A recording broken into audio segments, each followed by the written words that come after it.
जय श्री सीताराम मित्रों, श्रद्धालु सनातन बंधुओं, वंदनीय गुरुजन, वंदनीय भारत माता, वंदनीय मातृशक्ति, वंदनीय सनातन के सभी भक्तजन, आइए हम गर्ग संहिता की कथा कह रहे हैं। आज लगभग ये संहिता पूर्ण हो जाएगी। गर्ग संहिता गर्गाचार्य द्वारा लिखी गई है, उन्हीं के द्वारा प्रणीत है। भगवान श्री कृष्ण का बड़ा उत्तम चरित्र इसमें संक्षेप में और विस्तार दोनों से कहा गया है। एक छोटा सा मंगलाचरण करते हैं और इसके बाद हम कथा करते हैं। नमोस्तु रामाय सा लक्ष्मणाय देव्यै च तस्यै जनकात्मजायै नमोस्तु रुद्रेन्द्रयमानिलेभ्यो नमोस्तु चन्द्राग्नि मरुद्गणेभ्यः अखण्डमण्डलाकारं व्याप्तं येन चराचरं तत्पदं दर्शितं येन तस्मै श्रीगुरवे नमः। अखण्डमण्डलाकारं व्याप्तं येन चराचरं तत्पदं दर्शितं येन तस्मै श्रीगुरवे नमः। वक्रतुण्ड महाकाय सूर्यकोटि समप्रभा निर्विघ्नं कुरु मे देव सर्वकार्येषु सर्वदा। भवानी शंकरौ वन्दे श्रद्धा विश्वास रूपिणौ याभ्यां विना न पश्यन्ति सिद्धा स्वान्थास्तमीश्वरं नारायणं नमस्कृत्य नरं चैव नरोत्तमं देवीं सरस्वतीं व्यासं ततो जयमुदीरयेत्। ओम नमो देव्यै महादेव्यै शिवायै सततं नमः। नमः प्रकृति भद्रायै नीता प्रणतः सुतां तुलसीदास के पद कमल बारंबार मनाए। गुण गावौ श्री राम के हनुमत होई सहाय। अयोध्या मथुरा माया काशी कांची अवंतिका पुरी द्वारावती गेया सप्तहिता मोक्षदायका। प्रभु समृत सर्वज्ञ शिव सकल कला गुणधाम योग ज्ञान वैराग्य निधि प्रणत कल्प तरुणाम भक्त भक्ति भगवंत गुरु चतुर्नाम बपु एक। तिनके पद बंदन करो ना सत विघ्न अनेक। सियावर रामचंद्र की जय। भस्म संदिग्ध सर्वांगो रुद्राक्षाभरणान्विता शिव शंकर सर्वात्मन श्री मातर जगदम्बिके। कल तक मैंने मित्रों कहा था कौरवों का पांडवों का युद्ध हुआ। कौरवों का उसमें पूर्णतः संहार हो गया और वो सब चले गए। पांडवों में युधिष्ठिर को राज मिल जाता है। इसके बाद भगवान की इच्छा से संपूर्ण यदुवंश भी आपस में लड़ा के ये भी चले गए। भगवान भी अपने एक रूप से वैकुंठ को चले गए, एक स्वरूप से क्षीर सागर को गए, एक स्वरूप से भगवान गोलोक धाम को चले गए। इस तरह से बड़ी सुंदर कथा है। अब वज्रनाभ ने कहा कि भगवान श्याम वर्ण के क्यों हैं। तब सूत जी कहते हैं कि वज्रनाभ का वचन सुनकर गर्ग मुनि बोले, श्रृंगार रस का रूप अनेक मुनियों ने, भरत आदि ने श्याम वर्ण का बताया है। उसके देवता श्री कृष्ण हैं, लावण्य की राशि हैं, उज्ज्वल होने के कारण श्री हरि का सुंदर रूप इस तरह श्याम है जैसे मेघों में घटा का रूप दूर से श्याम दिखाई देता है। जैसे नद का जल कुंड विशेष में श्याम दृष्टि गोचर होता है। महान आकाश का रूप श्यामल प्रतीत होता है, परंतु जल या आकाश उज्ज्वल ही है, कृष्ण वर्ण कदापि नहीं। इसी प्रकार उज्ज्वल लावण्य सिंधु श्री कृष्ण श्याम सुंदर दिखाई देते हैं। जैसे उत्कृष्ट श्वेत वस्त्र में दूसरे को भावना के अनुसार श्याम आभा दृष्टिगोचर होती है, उसी प्रकार करोड़ों कामदेवों की लीला का आधार होने के कारण संतजन श्री हरि का श्याम रूप ही श्याम स्वरूप बताते हैं। वज्रनाभ ने पूछा, कलयुग का आने वाला है उसका स्वरूप बताइए। गर्ग जी कहते हैं कलयुग के 10,000 वर्षों तक भगवान जगन्नाथ भूतल पर स्थित रहते हैं, मूर्तियों का प्रभाव रहता है 10,000 वर्ष तक कलयुग आने पर। उसके बाद सर्वत्र विद्यमान होते हुए भी अविद्यमान की भांति उसके ऊपर निरंतर नियंत्रण करना भगवान छोड़ते। 5 वर्ष तक गंगा जी के जल की अधिष्ठात्री देवी गंगा का निवास रहता है और 2500 वर्षों तक ग्राम के देवता रहते। तदंतर कली के मोहित होकर सर्व लोग पापी हो जाएंगे। फिर कलयुग में इसके बाद अधिकांशतः जितने भी लोग होंगे वो महापापात्मा जन्म ले लेंगे। कहने का आश्रय ये है कि कलयुग में पापियों की संख्या बहुत अधिक बढ़ जाएगी, नरकों में रहेंगे। ब्राह्मण अपने कर्म से और धर्म से च्युत हो जाएंगे, नीचे गिर जाएंगे, क्षत्रिय गिर जाएंगे। ब्राह्मण निंदा करेंगे और शास्त्र ज्ञान से शून्य हो जाएंगे। क्षत्रिय राज्य का अधिकार से वंचित हो जाएंगे। वैश्य भी निर्धन होने लगेंगे और शूद्र हैं ये अपने स्वामी को या समाज को दुख देने वाले होने लगेंगे, मतलब ये दुष्ट होने लगेंगे। कहने का मतलब ये कि सभी अपने अपने वर्ण धर्म से और कर्म से च्युत हो जाएंगे। सब लोग धर्म कर्म से दूर हो जाएंगे और दिन में ही संभोग इत्यादि घृणित कार्य करेंगे। स्त्रियां स्वेच्छाचारिणी और पुरुष योनि लंपट हो जाएंगे। स्त्रियां हो जाएंगी स्वच्छंद,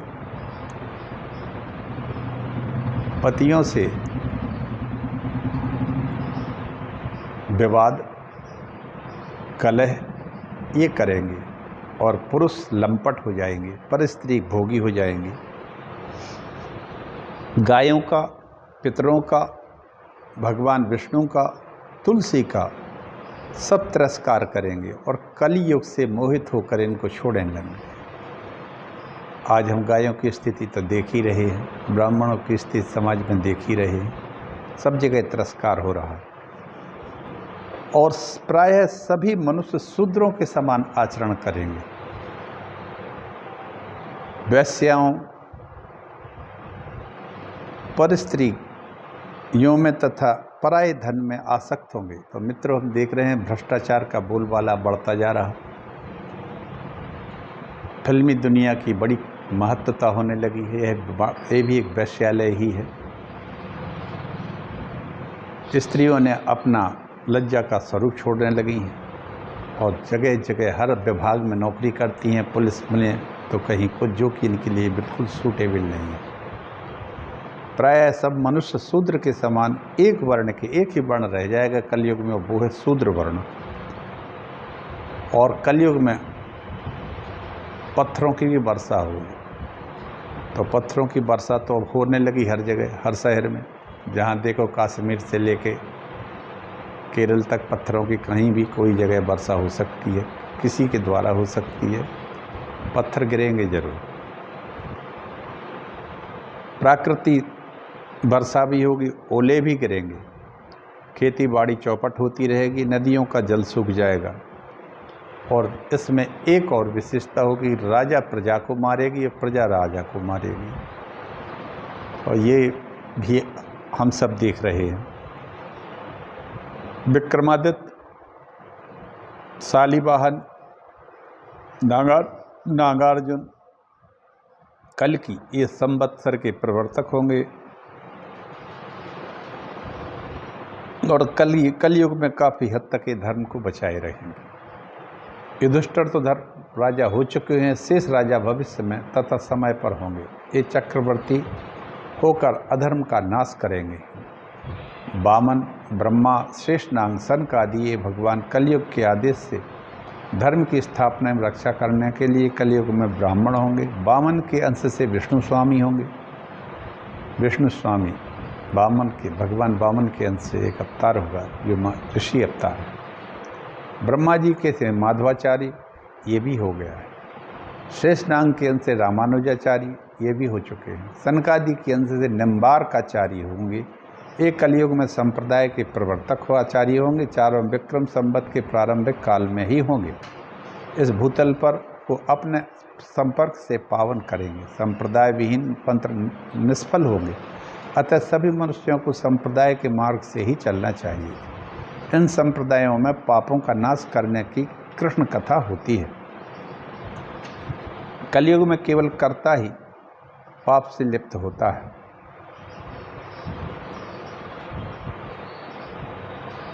कलयुग में हरि के नामों का स्मरण करते रहना चाहिए। कृष्ण शब्द का अर्थ है सर्व। कृष्ण शब्द जो है ये सर्व का वाचक है। संस्कृत में इसका अर्थ है सर्व और णा जो है ये आत्मा का बोधक है। इसलिए सर्वात्मा परब्रह्म जो है वही कृष्ण कहलाता है। परब्रह्म स्वरूप वेदों का सार तत्व परात्पर वस्तु कृष्ण, ये दो अक्षर सम्यक रूप से जपने के योग्य हैं। इससे बढ़कर दूसरा कोई तत्व है नहीं। कामासक्त मनुष्य तभी तक गर्भवास में रहता है जब तक वो भगवान श्री हरि को नहीं भजता है, ध्यान में नहीं रखता है।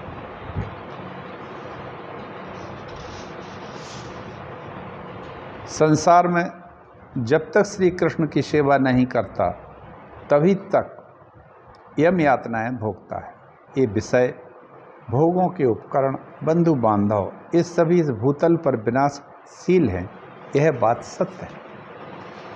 तथापि यदि इन्हें स्वयं छोड़ दिया जाए तो ये सुखदायक होते हैं, परंतु यदि दूसरों ने इन्हें छुड़वा दिया तो इनका वियोग दुख देने वाला होता है। ये बिल्कुल सही है। देववश महापुरुषों की निंदा सुन लेने पर विज्ञ पुरुष भगवान श्री कृष्ण का स्मरण कर लेता है तो वह पापों से मुक्त हो जाता है, अन्यथा रो नरकों में पड़ता है। देवता काष्ठ में, पत्थर या सोने की प्रतिमा में नहीं हुआ करता है। जहाँ भी मनुष्य भगवत भाव हो जाए वहीं श्री हरि विद्यमान हो जाते हैं। इसलिए मनुष्य भाव ही करे और करावे। जितने बार एक बार भी कृष्ण इन दो अक्षरों का उच्चारण कर लिया, जिसने वह मोक्ष तक पहुँचने के लिए कमर कस ली। समझ लो, रोगी होना, सत्पुरुषों से बैर बांधना, दूसरों को ताप देना, ब्राह्मण और वेद की निंदा करना, अत्यंत क्रोधी होना, कटु वचन बोलना, ये सब के सब नरकगामी मनुष्य के लक्षण हैं जो इस जीव जगत में स्वर्ग लोक से छोड़कर आए हैं। उनमें चार चिन्ह होते हैं। दान देते हैं, वो मधुर वचन बोलते हैं, देव की पूजा भगवान की करते हैं, कथा कहते हैं, स्मरण करते हैं, बंधन करते हैं और ब्राह्मणों का और गायों का सत्कार करते हैं। ये समझ लीजिए कि ये व्यक्ति स्वर्ग से आए हुए हैं। राजा ने पूछा, व्रतों में कौन सा श्रेष्ठ है, तीर्थों में कौन सा महान है? गर्ग जी ने कहा, यदुनंदन, व्रतों में एकादशी का व्रत सर्वश्रेष्ठ है। आज एकादशी है, देव उठनी 11 है। ऐसा आज का परम पावन दिन है। आज ही इस कथा को मैं गर्ग जी कहते हैं, एकादशी का व्रत सबसे श्रेष्ठ है। नदियों में गंगा, वैष्णव देवताओं में भगवान विष्णु, श्री गुरु सबसे महान है। जो इस बात को नहीं जानते वे कुंभीपाक नरकों में गिरते। उन्होंने कहा एकादशी व्रत के बारे में, उन्होंने कहा संपूर्णतः एकादशी के दिन अन्न फल कुछ भी नहीं खाना चाहिए और यदि एक फल खाना चाहे तो 2 बार से अधिक नहीं खाए। इस तरह से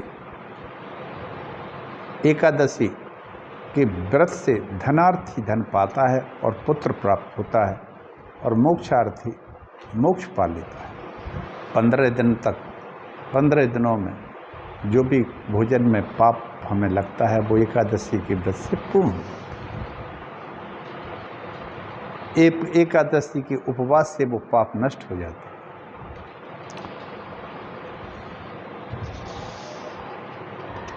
फिर गर्ग संहिता का महात्म कहा।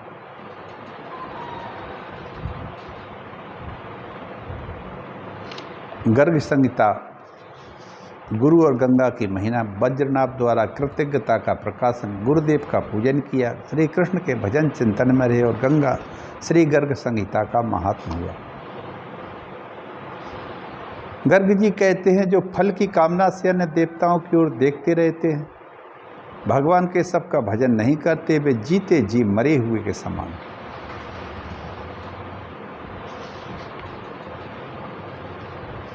इस तरह से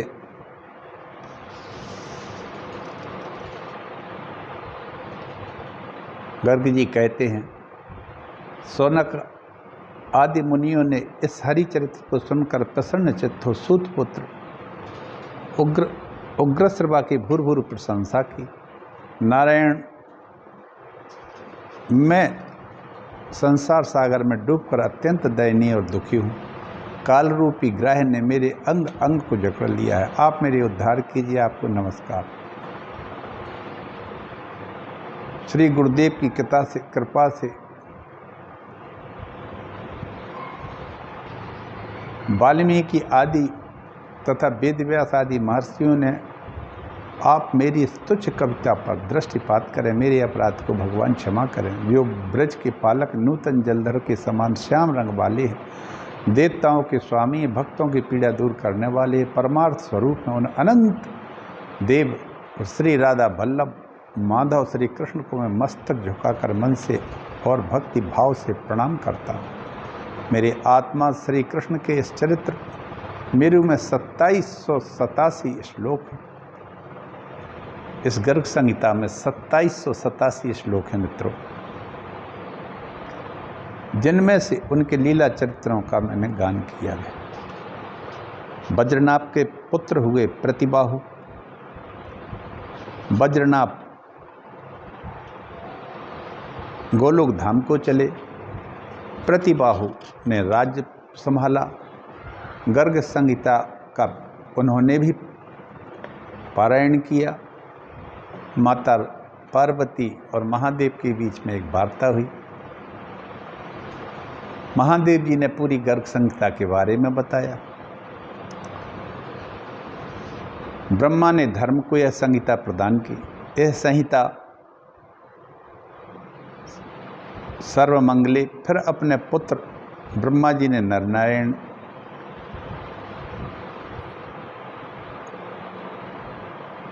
आग्रह पूर्व प्रार्थना करने से धर्म ने एकांत में अमृत रूपनी कथा का पान कराया। पुनः नारायण ने धर्म के मुख से जो श्री कृष्ण चरित्र का श्रवण किया था, उसे सेवा परायण नारद जी को कहा। नारद ने नारायण के मुख से प्राप्त हुई सारी की सारी श्री कृष्ण संहिता गर्गाचार्य जी को सुना दी। श्री हरि की भक्ति से सराबोर परम ज्ञान को सुनकर गर्ग जी ने महात्मा नारद का पूजन किया। पर्वत नंदिनी तब नारद ने भूत भविष्य वर्तमान तीनों काल के ज्ञाता गर्ग से कहा, गर्ग, मैंने तुम्हें संक्षेप में हरि की कथा सुनाई है, यह वैष्णवों के लिए परम प्रिय है, अब तुम इसका विस्तार पूर्वक वर्णन करो। यह कृष्ण भक्ति की वृद्धि करने वाला है, मुझे परम प्रिय है। विप्रेंद्र, मेरी आज्ञा मानकर कृष्ण द्वैपायन व्यास ने श्रीमद् भागवत की रचना की, जो समस्त शास्त्रों में श्रेष्ठ ब्रह्मन। जिस प्रकार मैं भागवत की रक्षा करता हूँ, उसी प्रकार तुम्हारे द्वारा रचित शास्त्र को राजा बहुलास को भी सुनाऊंगा। महादेव जी ने कहा, देवर्षि नारद का कथन सुनकर महामुनि गर्गाचार्य विनय से झुककर हंसते हुए कहने लगे, ब्रह्म, आपकी बात यद्यपि सब तरह से अत्यंत कठिन है, यह स्पष्ट है, तथापि यदि आप कृपा करेंगे तो मैं उसका पालन जरूर करूँगा। गर्गाचल पर जाकर कवि श्रेष्ठ गर्ग ने इस अद्भुत शास्त्र की रचना की। गर्गाचल पर्वत पर जाके गर्ग संहिता की रचना गर्ग जी ने की। यह गर्ग संहिता के नाम से प्रचलित हुई। यह कृष्ण भक्ति प्रदान करने वाली है, इसके श्रवण मात्र से सभी कार्य सिद्ध हो जाते हैं। राजा प्रतिबाहु वज्रनाभ के पुत्र थे, ये संतानहीन थे। इनकी पत्नी का नाम मालिनी था। इन्होंने गर्ग संहिता मुनिवर सांडिल्य से के द्वारा सुनी, जो मथुरा में थे। मथुरा में सांडिल्य जी आए। प्रतिबाहु ने उनसे निवेदन अपने लिए किया। राजा ने कहा, पूर्व जन्मार्जित दोष के कारण इस समय मुझे जो दुख व्याप्त है, अपने उस कष्ट के विषय में मैं क्या कहूँ। वंश प्रवर्तक दीर्घायु पुत्र प्राप्त हो जाए, ये मेरी कामना है। महादेव जी बोली, उस दुखी राजा के इस वचन को सुनकर सांडिल राजा ने दुख को शांत करते हुए कहा, राजा प्रतिबाहु के प्रति महर्षि सांडिल्य द्वारा गर्ग संहिता के महात्म और श्रवण की विधि बताना और इससे गर्ग संहिता का महात्म बताया। इसके बाद इसके प्रभाव से भगवान सांडिल्य मुनि का राजा प्रतिबाहु को गर्ग संहिता पूरी सुनाई और श्री कृष्ण का प्रकट होकर राजा आदि को वरदान दिया और राजा को प्रतिबाहु को पुत्र की प्राप्ति हुई। उसका नाम था सुबाहु।